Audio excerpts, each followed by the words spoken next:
Thanks very much. Welcome tonight to our cyberbullying event. It is the last in our series of Goffstown events that we've been sponsoring over the last 3 or 4 months. Tonight we welcome back Dr. Kate Murphy, whose pronouns are her, they. Dr. Kate Murphy received her master's degree in mental health counseling in 2008 from Johnson State College, now Vermont State University, Johnson, and subsequently has worked as a master's level clinician since 2008 with adults, adolescents, children, and couples. Dr. Murphy received her doctorate from Revere College in 2017. Her dissertation research focused on the relationship between mindfulness, cravings, and the severity of mental health symptoms due to their interest in and experience working with individuals with substance abuse and severe persistent mental illness. They also have additional research interests and disabilities, social justice, and school-based interventions for students with emotional difficulties. Dr. Murphy, who you can call Kate, is passionate about teaching and the connections that are made in the classroom. Kate currently teaches at Plymouth State University. They often utilize their previous professional experiences to highlight concepts being discussed and deepen discussions. They maintain an active academic agenda and has a small telehealth private practice. And when not engaged in teaching or other academic interests, they may be found hiking, camping, or spending time with their dogs. Welcome, Kate. Thank you, Diane. Thank you, everyone, for coming today. I'm Kate. I'm not a formal person. I had to put on real clothes for this today. So I'm hoping that this is going to be an interactive conversation with everyone. I'm going to be talking specifically about cyberbullying, and this did come out of the conversation that we had, was that in the August presentation, I think? Yes. Around bullying. So I want to give a quick recap so everyone has the same language around what bullying is. It is any unwanted aggressive behavior that involves an imbalance of power, whether perceived or actual. And one of the challenges here is that with cyberbullying, it has gone beyond the physical strength or it really involves usually access to embarrassing information or status. And this can evolve particularly as the bullies gain more information about their intended victims. All right, so it's important for us to also understand the roles that we as individuals play in the bullying dynamic. Because first, there's the person who engages in the bullying behavior, there's the target of the behavior, there's also those who assist, and those who reinforce, those who see it happening but do nothing, and then those who actually speak up. So I'm a big Harry Potter nerd. How many of you guys are familiar with the character Draco? And then there's Crabbe and Goyle. Those guys, those are the guys who insist and reinforce. Right, so there's these dynamics that come up. And we have to also understand why people decide to be bullies, because we have to understand in many ways the psyche that's involved in this type of behavior. Usually it's because the bully themselves is not feeling secure in their environment, and it's a way for them to assert control or assert a sense of power, okay? So this can include things like peer relationships, maybe their own family dynamics, their emotional and mental health, and potentially vocational or academic occupational roles. So who is at risk? Like, who are the people that we need to be paying the most attention to as individuals? Anyone, first of all, who is perceived to be different than their peers or the norm. They are often seen as maybe weak or unable to defend themselves, and they tend to have a lower self-esteem. So they're already a little bit weaker in the target area, and they're often less popular than other individuals. Individuals who bully tend to be very well connected, or they create that sense of connection, or they're isolated and struggling to find a sense of community in themselves, and they're using that bullying behavior as a way of creating that sense. They often have a negative view of others, and they tend to also associate with people who bully. It helps them to sort of normalize this behavior and create, again, that sense of community around it. Are we able to turn down the air conditioner? I can see that people are cold. Okay. Like, I'm wearing a jacket and pants and my hands are cold, so I can see it's a little cold. All right. So we understand who tends to be bullied and then the individuals who are more likely to engage in that type of behavior. One of the challenges with cyberbullying specifically is that it takes place digitally, okay? It includes things like sending texts, posts, lots of comments, or mean content. And what makes it unique, and unlike the bullying that many of, well, maybe not many of us, but some of us may have experienced in childhood, you know, like when I was bullied as a kid, I could go home, and the bully stayed at school, right? Or, you know, there was the bully in the neighborhood, but then, you know, mom or dad or whoever, you could just stay away from them. That's not the case with cyberbullying, okay? This type of content is pervasive, it's in your face. You know, it's constant in terms of, you know, our connection to our devices. So it's persistent, it's permanent, and it's harder to detect. Now that permanency thing is something that a lot of our young people don't necessarily understand. Even with apps like Snapchat or things like that that are supposed to go away, there's still a digital footprint of that somewhere, and it can always be recycled. So cyberbullying, again, it takes place digitally over devices, and it's often intended to embarrass or humiliate their target. And it can even cross over into unlawful or criminal behavior. And one of the challenges with cyberbullying is it's becoming more pervasive, and we'll talk about some of the things associated with that, but also much more aggressive in its content. And that criminality of it, it can be hard to prosecute, but it is possible to prosecute it. And courts and a lot of school districts and things like that are now coming out with policies in order to address it, which is good because otherwise there wasn't previously a way of managing or trying to address this problem. So it happens across all forms of social media, most predominantly actually on platforms like Facebook and Instagram. Snapchat and TikTok, the data is a little bit less on those, but Instagram particularly because of the intended nature of Instagram with the pictures, okay?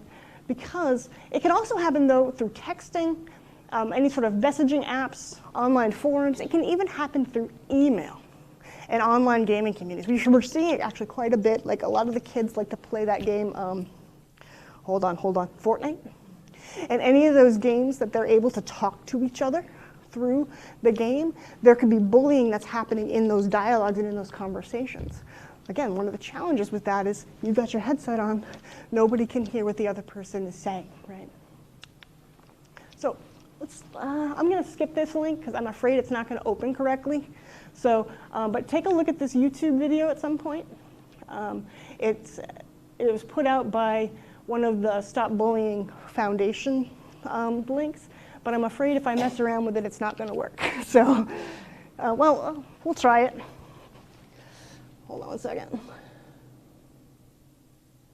Oh, is that? No, see it opened. Hold on. You'll be able to hear it. Cyberbullying happens when someone posts or shares harmful or mean content about someone else on the internet, social media, apps, texts, video games, or digital devices. Yeah. Take this example. Maddie took a screenshot of her classmate Shonda's photo from social media. She then used an app to make Shonda look like a monster in the photo and added some insulting words. After sharing it in a group text, some classmates replied with hurtful, mean comments about Shonda. Others laughed and shared it with others. Is this cyberbullying? Sorry. Yes. Maddie wanted to embarrass Shonda, and by doing so, she encouraged others to do the same. What can Shonda do? Take screenshots of the cyberbullying. It's painful, but Shonda needs to document what happened in case it happens again. Shonda can also block the group texts. She should tell what happened to an adult she trusts. Together, they may want to report what happened to the school. How about this one? Malcolm plays multiplayer video games online with people he only knows through gaming. A few of them have added him on social media. One player, Lucas123X, or Lucas, used to chat with him a lot while playing, asking a bunch of personal questions. Malcolm answered and didn't think much about it. But one day, Lucas posted all kinds of personal information about Malcolm on social media, mixed in with lies and comments about his ethnicity and gaming skills. Is it cyberbullying? Yes. Lucas was trying to harm Malcolm and his reputation. What can Malcolm do? He can take screenshots of the posts and block Lucas on social media.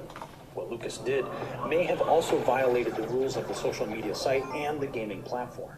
Malcolm should report Lucas's behavior to the sites. He can also avoid a game if he knows Lucas is one of the players. Malcolm can tell an adult about what happened.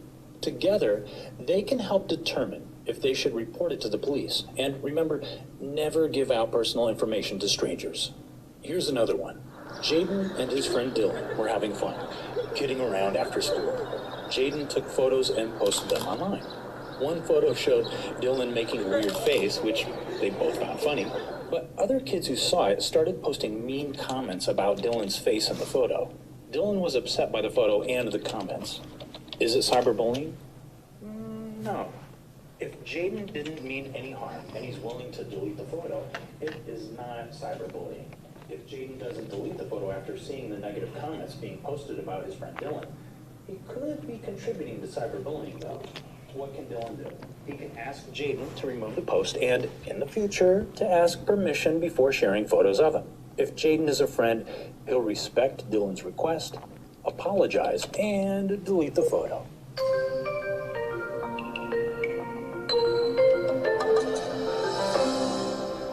For more information, visit.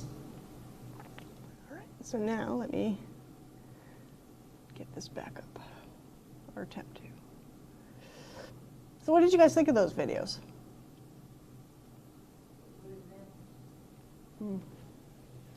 What did you think of the one that wasn't cyberbullying? What was your first thought? Did you think it was? Yeah. It was tiptoeing. What made it tiptoe, do you think?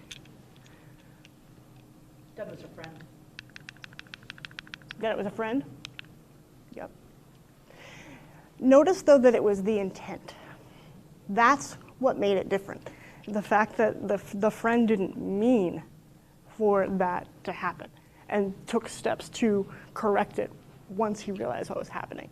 That is one of the biggest pieces, is that intention, right, and the motivation behind it.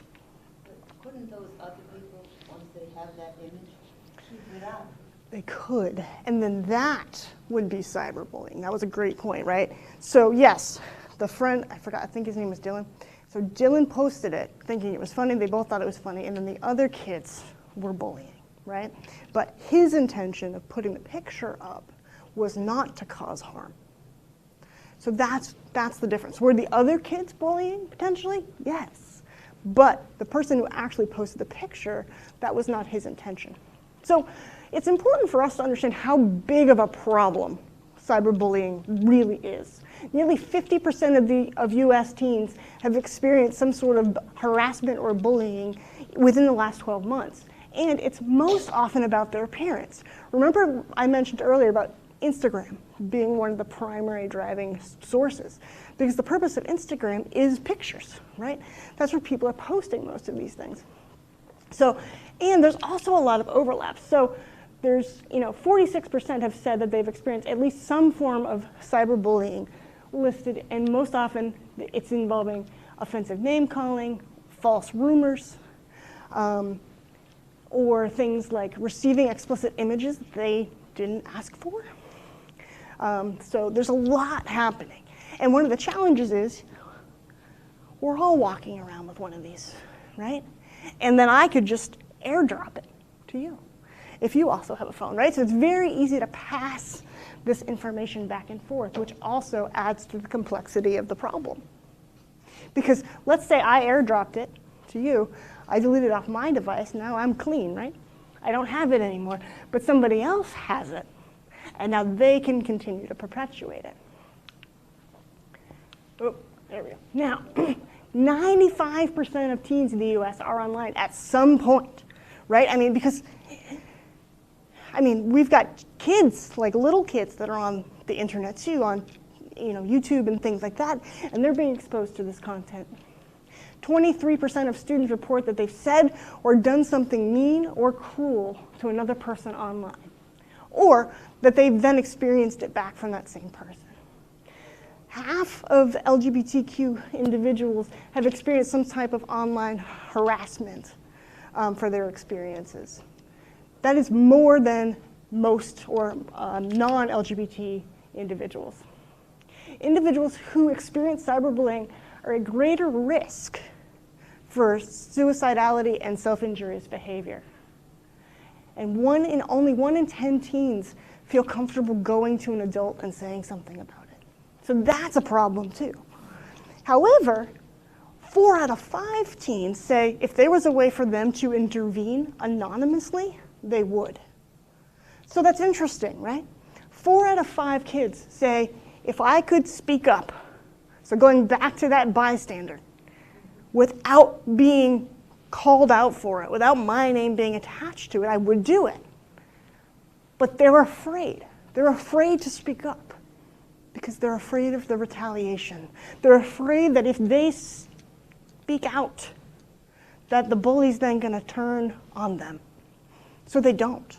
They allow it to continue to happen.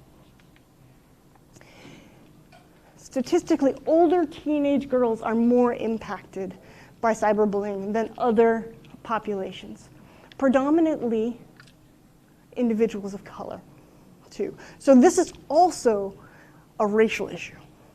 Though we don't necessarily want to say that, or acknowledge that, I should say. I'm gonna say it. There's a huge problem with particularly Black and Hispanic older teenage girls. So, have you guys ever heard of these terms? What do we think cyber flashing is? Carolyn's like, I don't want to know. Cyber flashing is, to be crude, things like dick pics. I teach a practicum class, and one of my students was sharing that in the first week of school, within the first 5 days, some of the freshman boys had been sharing pictures of themselves, of their own genitalia amongst themselves. And school found out. And the school resource officer got involved. Parents had to leave work. It was a thing.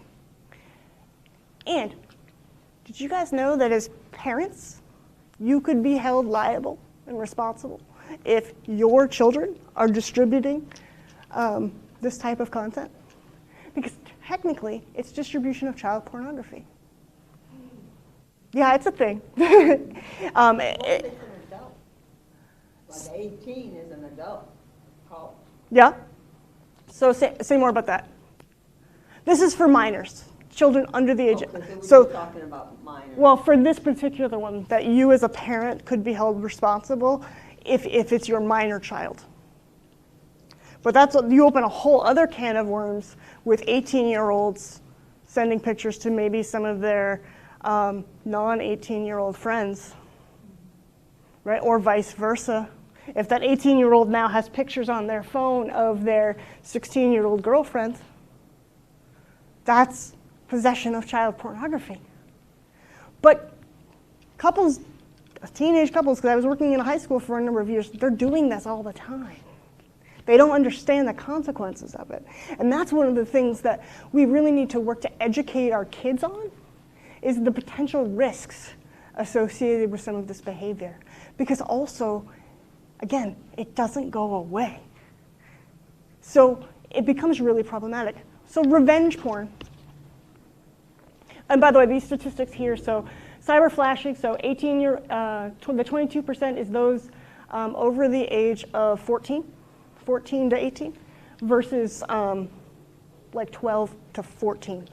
So it's having much older age. Same here with revenge porn. So this is, I gave you a picture while we were together, and now we're not together. and you're sharing out my picture, or you're posting my picture in places that I didn't want it. Again, that's distribution, but they don't see that. They don't understand the potential implications. The average age of a child being exposed to pornographic material online is 10 years old. 10. So think about that. If you are you parents? Okay. So imagine you've got kiddos who are, how old's Oliver now? Oh, he's 10. He's 10. Right. So imagine Oliver. We'll put him a little older. We'll say next year. Okay. He and one of his buddies are downstairs on the iPads, and Oliver says, "Hey, look at this." And then Johnny goes home and tells mom or dad. Allison and Brandon are on the hook. So this is also why we have to monitor what our kids are doing online, because we have to have these conversations with them so they can understand. You're like stressing them back there. Take all those screens away. There's actually a website, I should have put it in the resources. It's called Not Until 8, because there's a huge push. It's not getting any traction, unfortunately, for children to not have smart devices until they're in the 8th grade, at least. But it's not, kids in 1st and 2nd grade are coming in with smartphones. So there would need to be a cultural shift that I don't know that and I think COVID did play a large role in this, and because we had to put them in front of screens, right? And now this is just the way we operate as a society. Okay, so I did say this earlier, but here's the data specifically. There are racial and gender implications involved with this. Black teens are more likely than those who are Hispanic or white to say that they have experienced cyberbullying because of their race or ethnicity.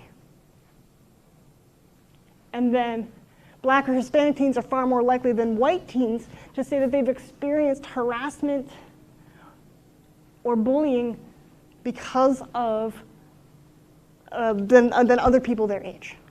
So there's something going on here. We have to look at this. As a society, we have to look at, why is this happening? And the kids know that, I know you have to go, it's okay. Thank you. Of course, no problem. I'm going to watch the rest of it later. Awesome, thank you. The kids know that we aren't doing enough to protect them or to help them either. They're saying that adults and elected officials need to be doing more to address the issue of cyberbullying. One of the challenges with this, though, is that adults are engaging in cyberbullying.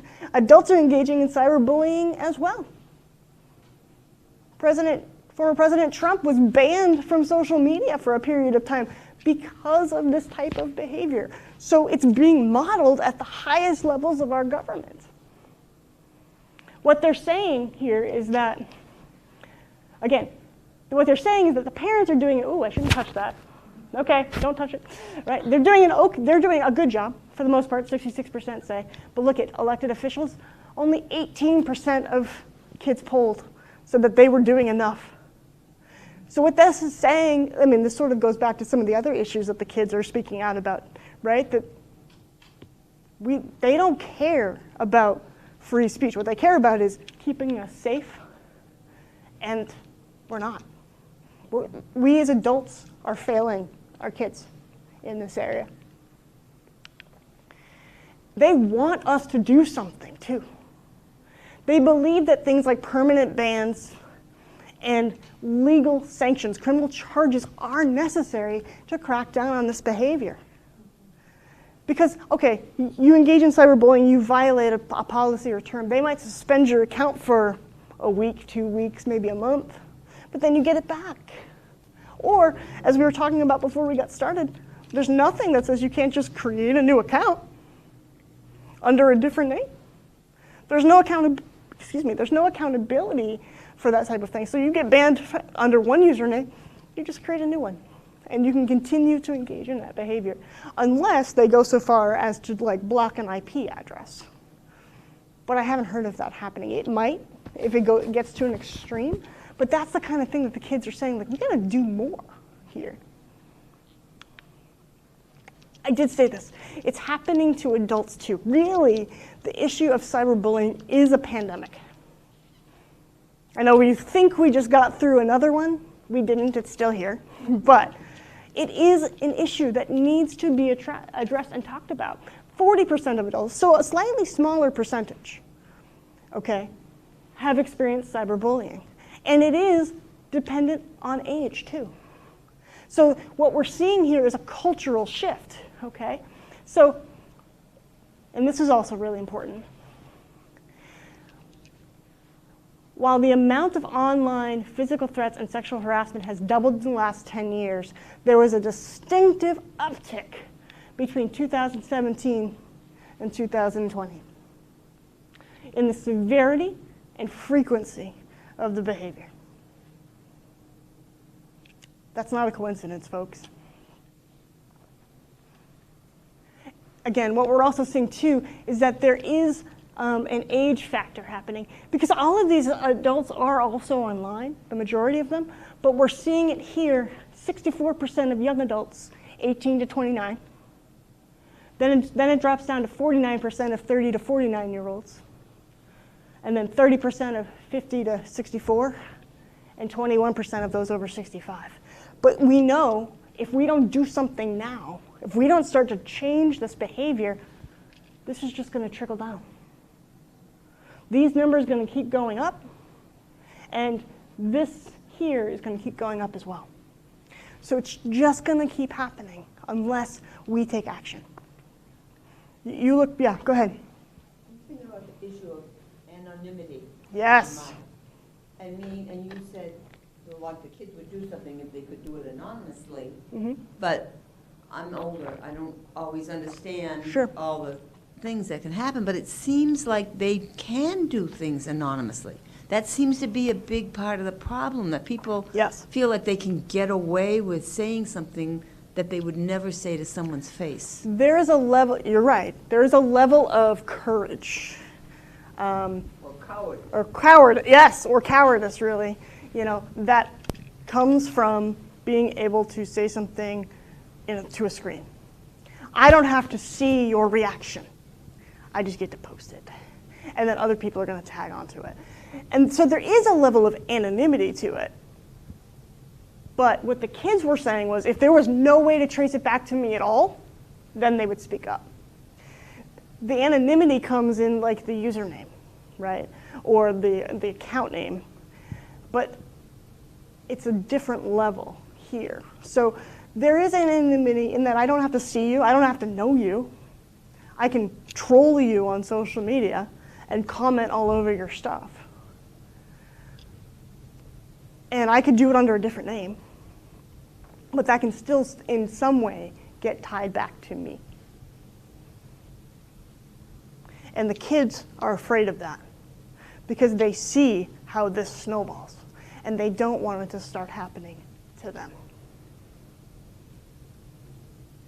But you're right, the cowardice that you're referring to, because yeah, I can go and blast you on Twitter or X or whatever it's called now, and then other people are going to jump on that bandwagon. Some people might speak up and say, hey, but if I hit the right traction or the right hashtag combination, or I tag the right person that has a large following, and then all of their followers start, this thing can exponentially blow up.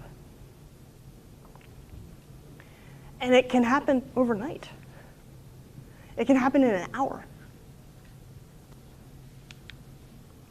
Women are twice as likely to say that they've experienced incidences that they consider to be extremely upsetting.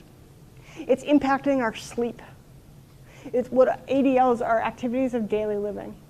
23% of those who experience cyberbullying are not sleeping, or they're not sleeping well, because it's causing such distress, which then impacting other aspects of their life. Because if you're not sleeping well, you're probably not functioning as well at work. Because also, by the way, the cyberbullying is probably still happening even while you're at work because it can keep going. So now you're distracted because you maybe keep getting notifications, right? And you can see it continuing to spew out. A large part of this, too, is actually happening because of individuals' political views and affiliations. 49%, actually men predominantly, are experiencing, when they're experiencing cyberbullying, it's more often related to their political views or beliefs than other things.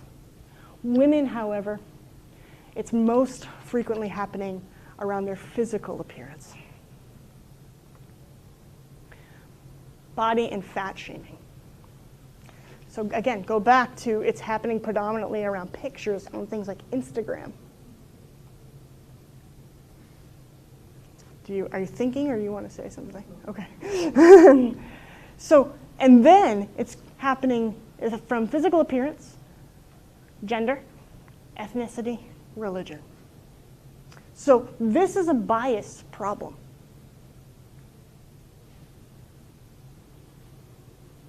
Because again, race, religion,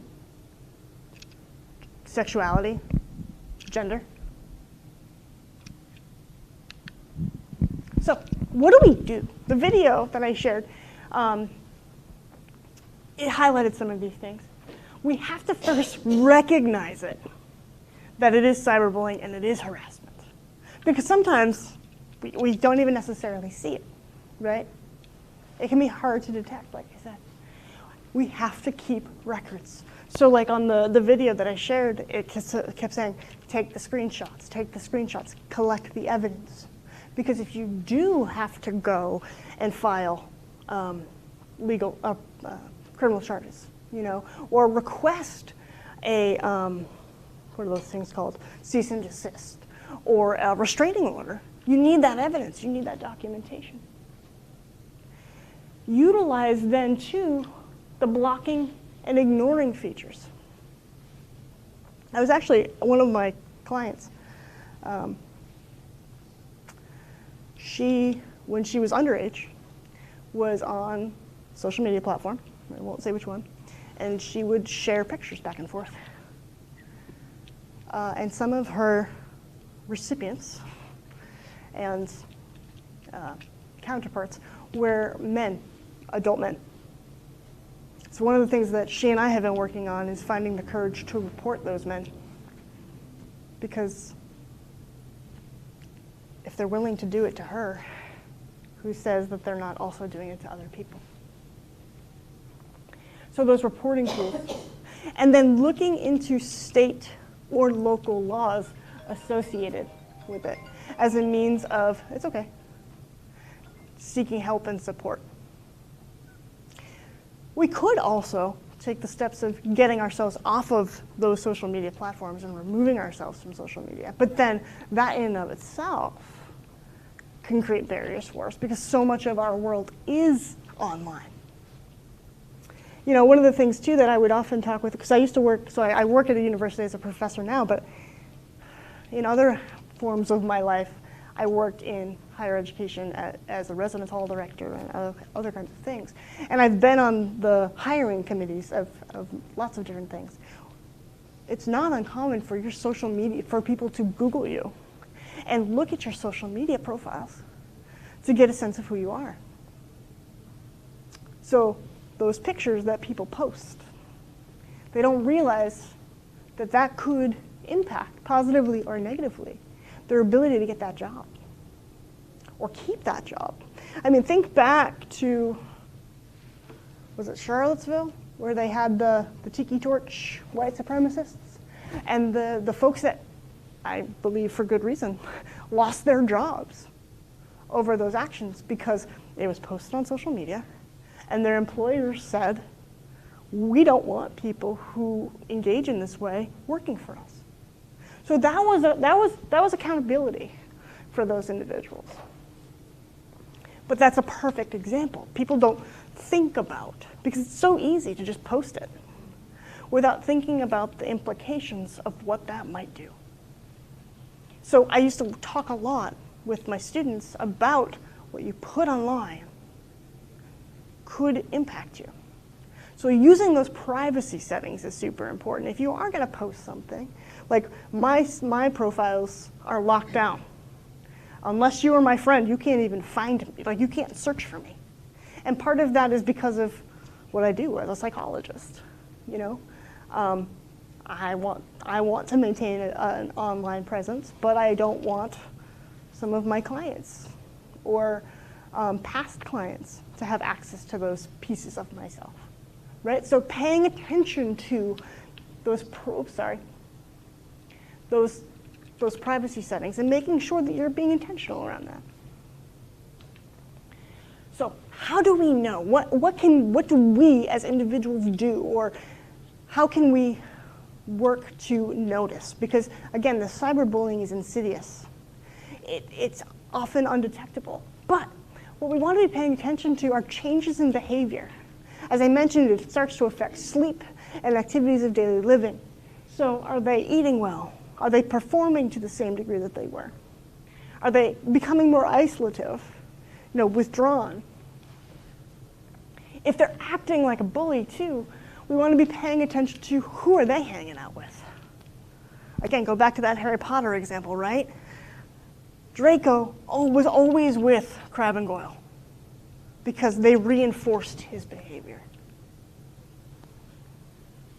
Individuals who act as bullies have a hard time taking personal responsibility, that accountability piece for their behavior. It's everybody else, it's not me. And they become very competitive about their reputation or status because, again, they're using that bullying platform as a means of elevating themselves and establishing themselves. Individuals who are bullied are more likely to experience depression-like symptoms. There's vast differences or difficulties with mental health. So think about it. If you're not sleeping well, you're not eating well, depression, your physical health is now going to start to take a toll too. And those who are bullies tend to have higher rates of substance use. They also are more likely to engage in destructive behaviors. And it becomes a pattern of behavior that's not just towards one person. It starts to spill out to other aspects of their life. Many of these were similar too, but look at here, because these are specific to cyberbullying. We see a greater decrease in isolation and secrecy, difficulty with concentration and focus. Now we're also starting to see anger and aggression coming from the victim, because now they're feeling stuck. It becomes almost like, if you corner a cat, right? They're gonna lash out at you, and increased feelings of helplessness because they're, again, going back to those earlier slides, there really aren't systems in place to address this behavior. So it just keeps spiraling out. The individual feels like there's nothing that they can do to stop it. So what do we do if we are victims? Number one, ignore it. Don't fuel them, because that just gives them more, right? Record it. Get help for yourself. Cut off the bully. Block them. Report them. Do not meet them at their level. That's what they want. Go high tech. So that's the privacy settings. That's the, you're going to lock it all down. You're going to encrypt things. You're going to do things to protect yourself online. Thank you for asking that. We also don't want to be forwarding their bullying content, because then that actually can perpetuate and give them more. And we also don't want to believe what they're saying, which can be really hard, especially for our kids and the adults, right? Because, again, then one of the number one reasons that people are being bullied online is because of their physical appearance. So that can be really hard to not believe or to not take personally, right? Because, again, and that also starts to affect the individual's mental health. How do we prevent it? The privacy settings, number one. Don't let them in. If they can't get to you, they can't bully you. Think before you post yourself, right? Is what I'm about to post food for them, for lack of a better term? Is it going to give them something? And then keep it personal, right? We don't need to put our entire life out on social media. Because the other thing that happens, there's actually lots of research on this, that individuals, and it's not totally clear if it's causal or correlational. So if it's because of the social media or in conjunction with the social media, individuals who spend more time on social media experience higher levels of depression. We haven't figured out yet if it's because of what they're seeing or it's an escapism for them. But that is something that we've been documenting in the field. And because also think about it, what do we put on social media?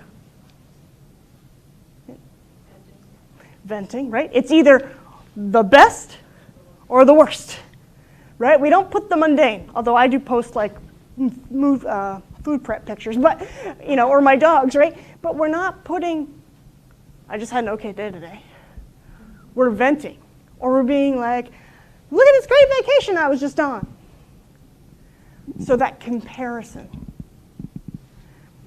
that's where we're not sure if that's increasing the depression or if that's just reinforcing the depression. We don't know yet.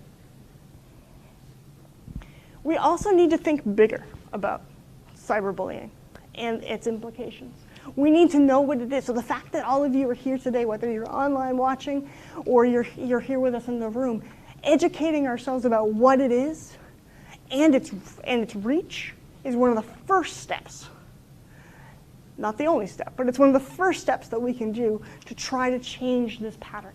Because we also need to be educating others about it. So Diane and the Goffstown Library, thank you for putting on this presentation because this is super important. People have to understand what this is and what they can do about it. And we also have to speak out about it. We have to start advocating for changes in policy and legislation. Because the kids are right. It's the only way it's going to stop. Is if we do something about it. Now, this is important too. How do we talk to our kids about it? Part of this is being present and engaging with them, knowing what their online activity involves. And for God's sakes, put the parent controls on this stuff. Like, that's a huge piece. Talk to them about their online activity. Know what sites they're using, what apps they're using. There are so many apps. I don't even know what half of them are because I have kids in my private practice too, and they'll be talking to me about some other thing. I'm like, what is that? And they're like, oh, it's this. Or it's a new version of this thing. Oh, okay. We also need to know who they're talking to. When I was working in an elementary school, one of my kiddos, he was 7. He liked to play, he played Fortnite, which was not appropriate for a 7-year-old. Minecraft? No, he was playing Fortnite. Oh, he was. And he's 7. And he would be trash talking with adults because the parents weren't paying attention. And I remember one day saying to him, buddy, you don't tell anybody where you live, do you? Because this little guy didn't have, fortunately he didn't, right? But he would say that he lived in New Hampshire or he lived in the small town that I was working in. So that did narrow it down. So the kids don't even have the sense of safety or recognition. Well, they're trusting too. Exactly, they're trusting, right? And they don't always know, because here's the other piece of this. We don't always know that it is another kid. It could be an adult pretending to be a kid. A 7-year-old shouldn't be talking to anyone they don't know. I know. I agree with you. Trust me, like, oh boy. But this is one of the challenges. I don't necessarily know that his parents knew that he was doing this. Because he would go downstairs in the basement, right? And mom or dad would be upstairs making dinner or whatever. So that's the other piece of it, is that there's difficulty with monitoring. We also need to set age-appropriate limits and expectations. So again, those parent controls. One of the challenges, though, that I saw a lot when I was working at the elementary school was, the kids would be playing Grand Theft Auto, for example. Grand Theft Auto, by the way, is banned in Australia because of its violence. But they would be playing it with mom or dad. Mom or dad wants to play it. Yes. Or it's okay because they're with mom and dad. But one of the challenges to this is that developmentally, the children don't know how to process that violence. So we're also seeing, increases in violence in kids, but we don't want to make that connection. There's also the disconnect, because what happens in a video game when you die? You come back, right? You just reboot. I know that language, I've talked about that for years. They don't necessarily understand that that's not how it actually works. Because you can't just reboot. So we have to talk to them about what they're doing, who they're with, and set limits around what type, how long. And yes, there could be some negotiation, but really, we have to look at all these games. A lot of them have age limits, or not limits, but mature audiences only or whatever. There's a reason that they put those on. So we really got to be thinking about that and thinking about the developmental capacity of the child. And just because their friends are playing it, does that mean that they should be playing it? Or the older sibling is playing it. Should they be able to play with them? Reserve your right to know what they're doing. And tie it back to family values. Now, I know that gets a little dicey, but really talking about how do we talk to one another?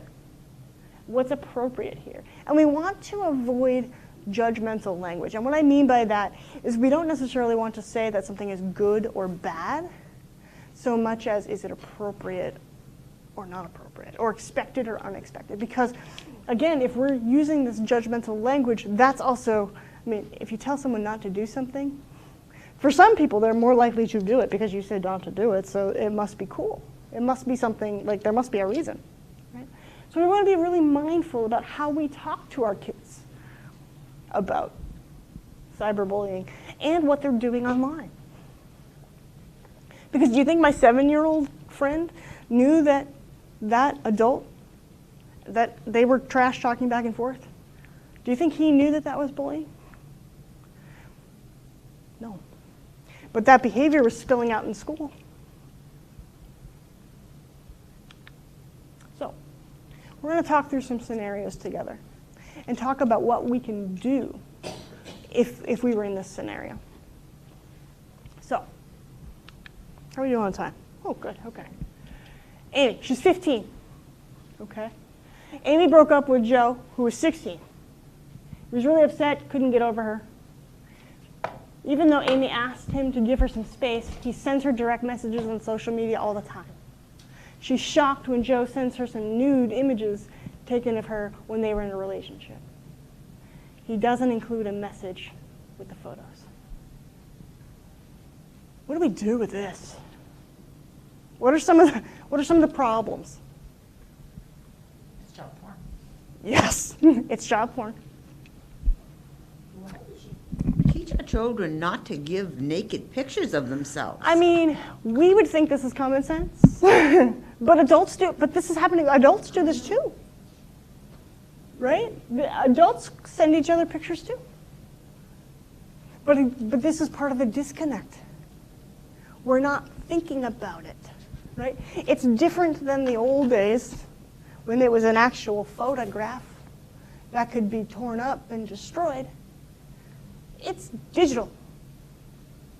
And anybody could get their hands on it. Yes. So what do we do for Amy and Joe here? Because there's two people involved. How do we support Amy, and how do we support Joe? They need to speak with a trusted adult, somebody that they can. But remember, 1 in 10 are not going to do that. Only one I'm sorry, are only gonna- 1 in 10 are going to do that. So 9 out of 10 times, that's not going to happen. And Amy might be talking to her friends about this, but the friends aren't going to come forward necessarily. Well, hopefully they do. We need to empower Amy. Because one of the things that has just happened to her is Joe has now taken away her power. Right? He has shared an image out. Because we also don't know who else he might have shared that with. Hopefully no one. But we also need to get Joe some support. Because he's not processing the breakup appropriately. He's not understanding the boundaries that Amy is trying to set. By continuing to slide into her DMs, direct messages. One of the things that she can do is block Joe. And yes, hopefully find a trusted adult.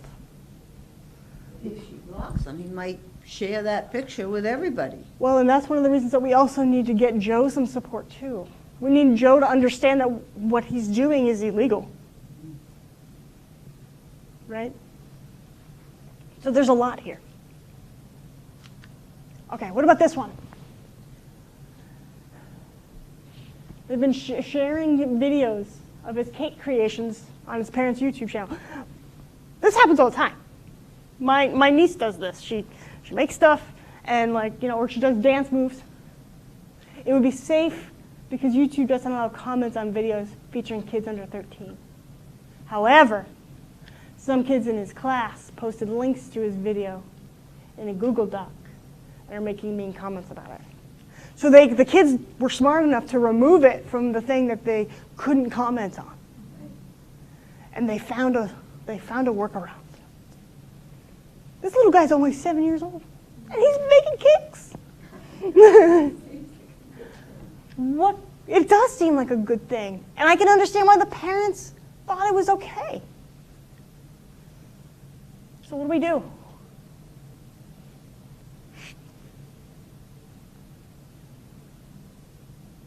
Talk to those kids. He should?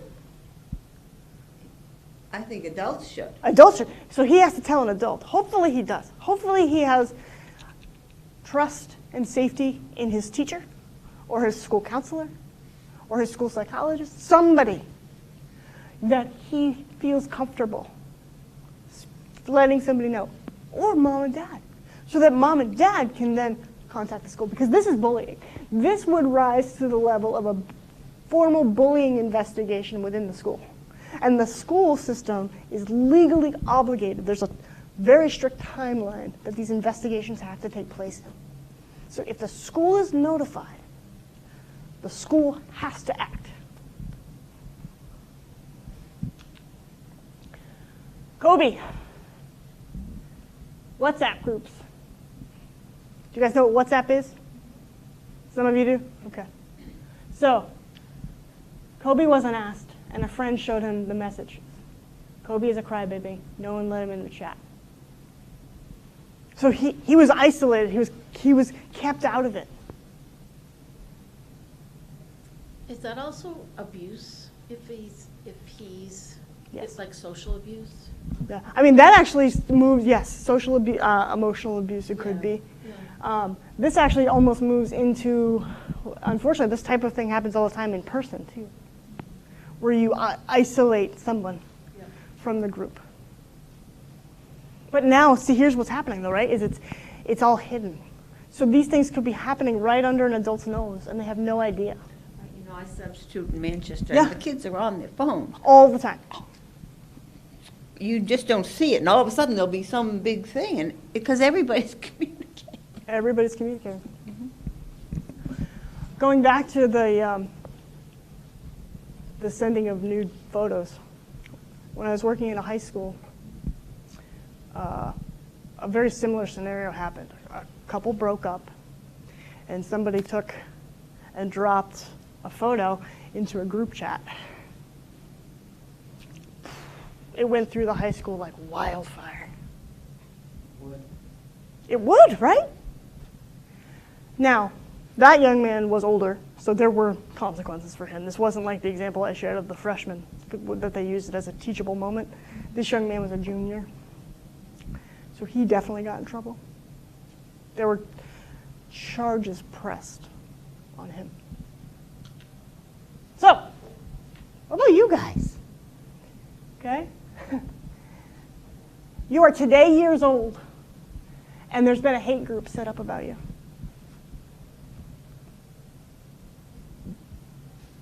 This is happening to people all the time. What do we do about it? What will you do? What steps can you take? How would it make you feel? I would not want to be a high school kid today. I don't even like to be an adult sometimes. But I can't imagine growing up today. And that is all going to always be there. Oh, you know, you do silly things when you're young, but you don't have to carry them. Proof now. There's proof now. Oh, my goodness. Yeah. How do we make this stop? What steps do you take? Make sure you're checking yourself to make sure you're not contributing, even if you weren't necessarily thinking that you're contributing. Yep.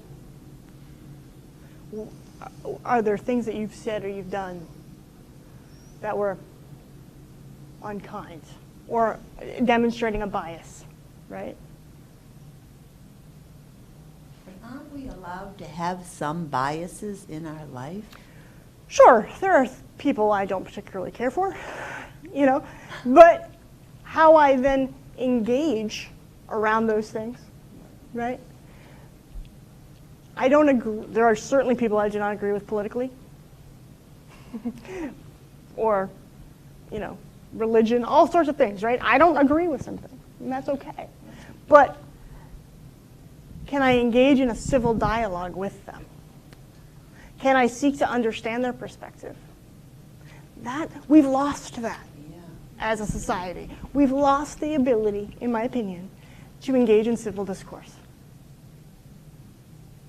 It's all or nothing. What about this one? Whoops. But I don't think it's everybody. No, it's not. It's the bullies being allowed to I think my thing died. proliferate. So we'll do this.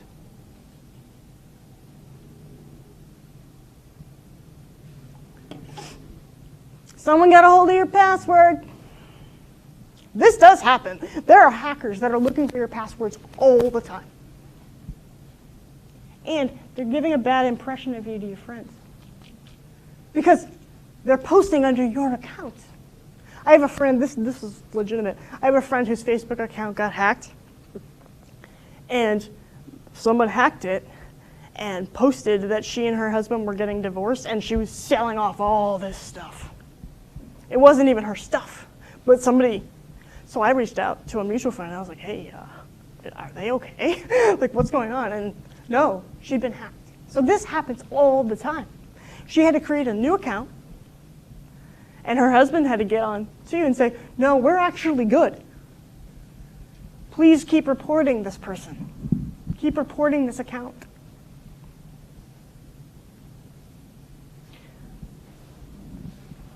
And my friend has no idea who did it.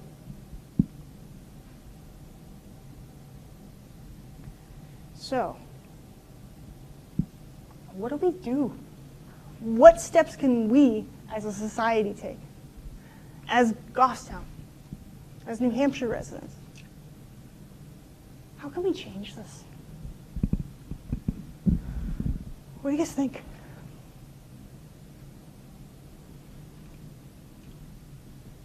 We have to get away from like us versus them, because the polarization. Totally. I think leads to it, because I read some things where some will say, oh, they were bullying me, but I read the other thing and I'm like, I don't really quite see that, but Yeah. that's my perception. Sure. So what my mental space is and perception might be different than the person, somebody else reading that. Yep. They're interpreting the same words differently. Yes. So some of it goes back to, from what it sounds like, education and awareness. But also, if the person is feeling attacked, is feeling bullied, we want to validate that feeling. Don't we? What do you guys think? So yes, sometimes it is perception, but perception is reality for that person. I think too, we want to lift up the person that's being bullied if we witness it. Yes, we have to start. We have to stop being bystanders and start speaking out, because that's the only way that this culture is going to stop. We have a culture that always wants an adrenaline rush, whether it's emotional or, a physical, and whatever it is. We do everything to this, it has to be to the nth degree, and people don't think about the feeling. When they're not feeling that, they're feeling down. So they just want that again and again. That dopamine. It's like dopamine, yeah, but it's on negativity. It becomes a very negative cycle. It's like an addiction. Yeah, it is. And screen addiction is very real. There are many books and articles out there around the impact of screen addiction. We're actually studying it in the field in terms of smartphone usage during breastfeeding or feedings and the impact on attachment for the children. Because think about it, right? We're used to doing this, and that's connection. That's connecting with the mirror neurons of the baby, mirror neurons of the adult or the caregiver. But now we're doing this. What is that going to do? Or what is that doing? Could that be part of, Carolyn's like, oh, perking up. Could that be part of the problem? It's isolating. We're the most connected, but isolated we have ever been in society. We give the perception of connection, but we're lacking true, meaningful connection. You talked about the mundane being left out. And connects to that one with the baby. That's something that I saw. They make Pampers or those, the fake diapers. Yeah. And you don't have to change the baby all day. It can hold the whole day. But to me, those kinds of connecting, when you're changing your baby and talking to them and teaching them and loving them, they matter. It does matter. It's that connecting. That's what the gentle connections, the soft touch, instead of this powerful rush kind of stuff that we're all into. Well, and if you think about, too, the opportunity, if there was one benefit of COVID, it was that families were home together. There were more parents able to be present with their kids. More people were outside playing because everyone was getting cooped up and, cabin fever. So they were outside playing they were outside playing games. We don't have that. I always notice, part of my job is to notice, right? When you go out to dinner and the family's on the devices. Everybody's on the device. You don't talk. We don't engage. You just stick a tablet. And if you look at the types of things that our young people are watching, it's all very fast-paced, right? What is that doing to attention and concentration? You know what? This is the thing that, again, it goes back. It's not just what's happening right now. Sesame Street, which I loved with my kids, we watched it, but that was the beginning of that bang, bang, move on. bang, bang, move on. It, you know, like Lassie, that kind of show that's so, kids can't even watch that. It doesn't have the pump for them. Right. But- So we're perpetuating this, right?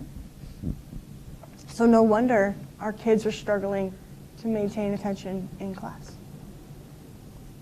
because they're being conditioned otherwise. Slightly off the topic, but you know, with this, but it's connected, because we're also becoming desensitized, I think. Desensitized to it. Using that language, kill, kill, kill in games. Kill. That's horrible. And then the reality of that, when kids experience, which they do in our culture, deaths of friends and everything, there's like a disconnect, you know, between the language and the reality. So what do we do? I know, it's like, we're not going to fix it in the next 15 minutes, I know. But these are the types of things that we need to start thinking about. These are the types of conversations, right? And we need to educate our children Yes. and our adults. Yeah. You know, this is eye-opening. What about the people who don't want to listen Right. and are cyberbullying and just kind of, Well, and shut that's what that's a great question, Caroline, is what do we do about those folks, right? The folks who don't see it as a problem. Well, the kids are saying, we know it's a problem and y'all need to do something about it. So we need to start listening to our kids. You know, those of us that recognize it, that see it, need to start banding together. We need to start advocating. We need to start peppering our politicians with, you have to do something. Those kids are coming of age, and they're doing some of that. They are, of course they are. I mean, think about, you know, it's very prevalent now with the school shootings, right? The kids are saying, come on, they're walking out of schools. You know, thinking about I forgot his name, David Koch, yeah, right? He's become a huge advocate against gun violence in schools. So they're coming of age and they're saying, you guys dropped the ball, so we're picking it up. But they shouldn't have to. How did we get to a place where kids are killing kids? Well- You know, I mean, it's just, But also, what we also find out is that not always, but oftentimes, this has been a factor. This has been one of the things that led to that. So if we had known or had a way to intervene, could we have stopped that? Like, there are real life implications to the fact that we are not doing enough around cyberbullying. There was a young girl who was prosecuted. She was found guilty, actually. She cyberbullied her boyfriend, or someone, I think it was her boyfriend, into saying he should just kill himself. And then he did. That was a Yeah, and then he did. And she was held accountable, as I believe she should have done. I didn't remember that part of the detail, right? But these are the this is where we as a society need to start holding these bullies more accountable, you know, and permanent bans.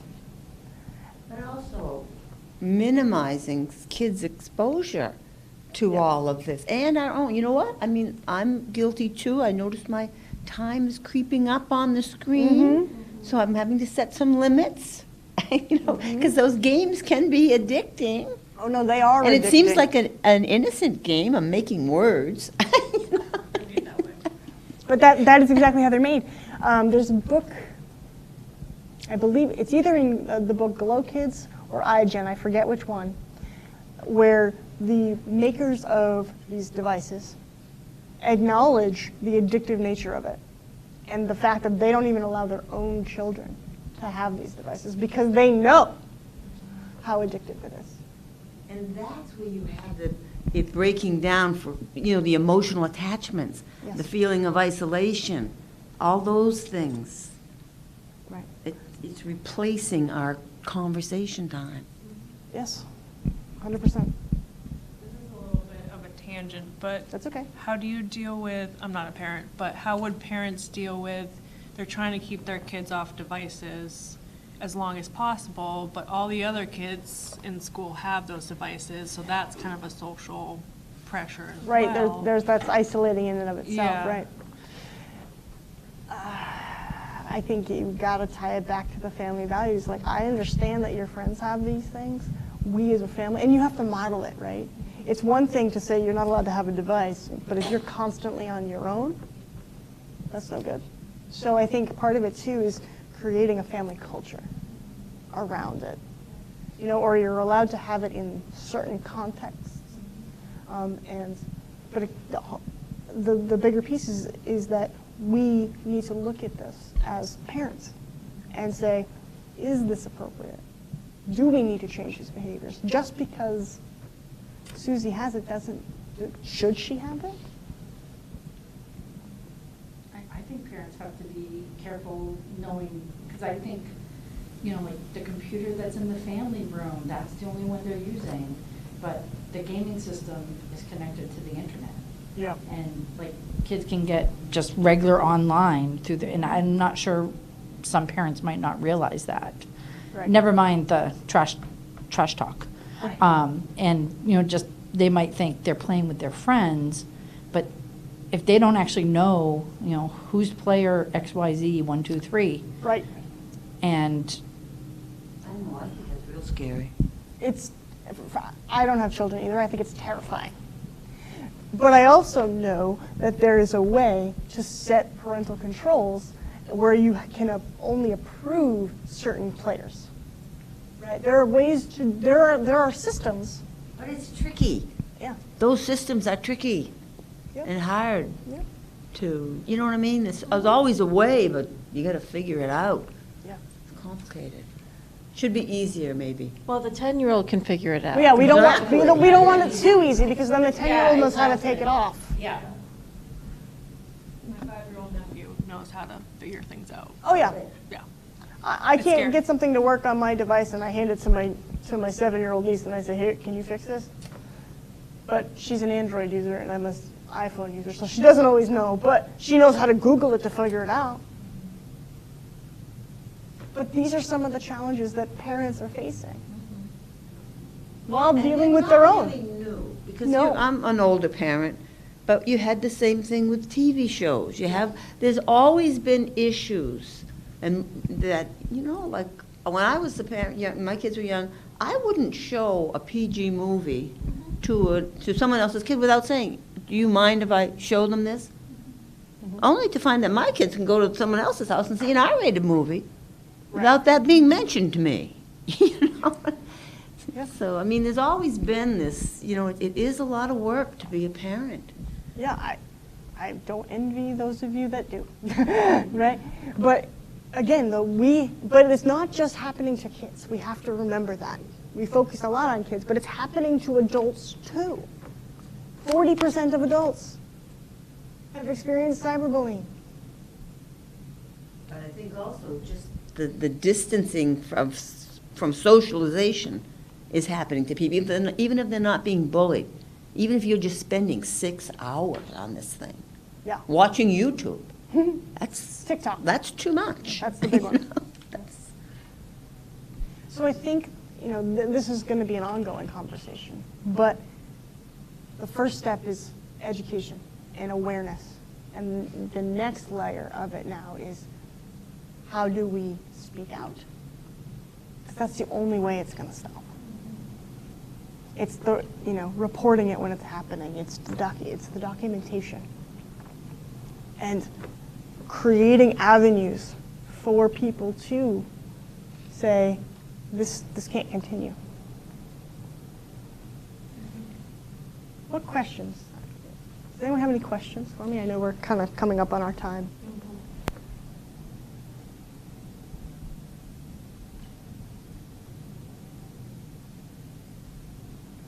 It's okay if not. What would you say, like, how would, let's use teenagers, for Sure. example.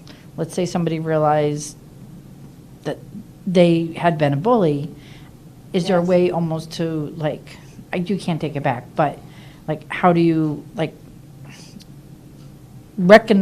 how do you publicly recognize that, or, like, I don't know what word I'm trying to think of, like not reparations, Yes, but like, you're right, though. um, Restorative justice. yeah.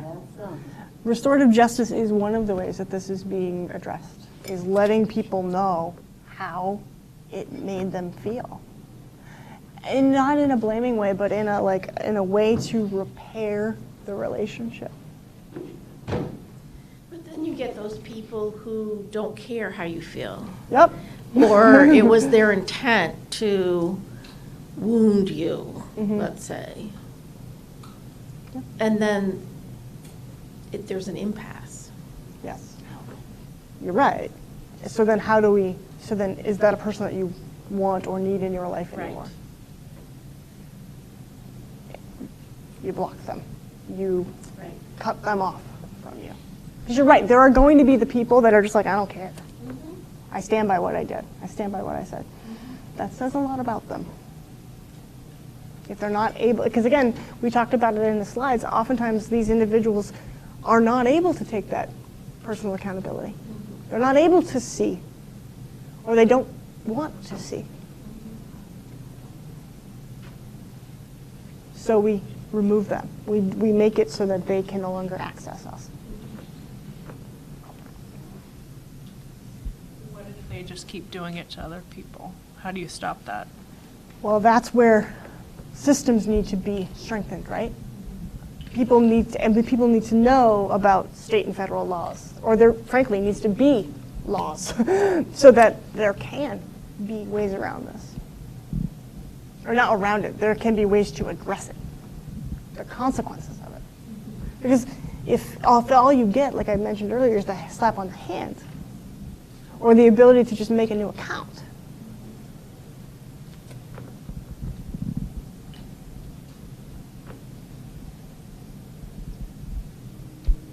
Could somebody say that, oh, this is my First Amendment right to say these sure. things? And, My response to Like- that is, yes, you have the right to free speech. That doesn't give you the right to be an asshole. You know, like, There are consequences to your speech, correct. There can be consequences. Yes, you are free to say what you want to say. and I'm blocking you. That doesn't mean, though, that you have the right to be harmful in what you say. To be what? Harmful. Oh, harmful. Right? Because people have a right to dignity and personal autonomy. So you can say what you want to say. That doesn't mean that there can't be a consequence to that action. So yes, they can say it's my First Amendment right. However, many of these platforms that we've been talking about today have community standards or terms of service. terms of service. Yeah, thank you. I couldn't think of the word. And people who are engaging in cyberbullying are probably violating those terms of service, which is why reporting them is important. Reporting it to them, to like Facebook or? Sure. Yes. Whatever the platform is, and if it continues to happen, or taking it further. This is why in the video that I showed, it said, record it, take a screenshot of it, print it out, so that there's evidence. So that if you need to take it because it's crossing a criminal line, you have that documentation.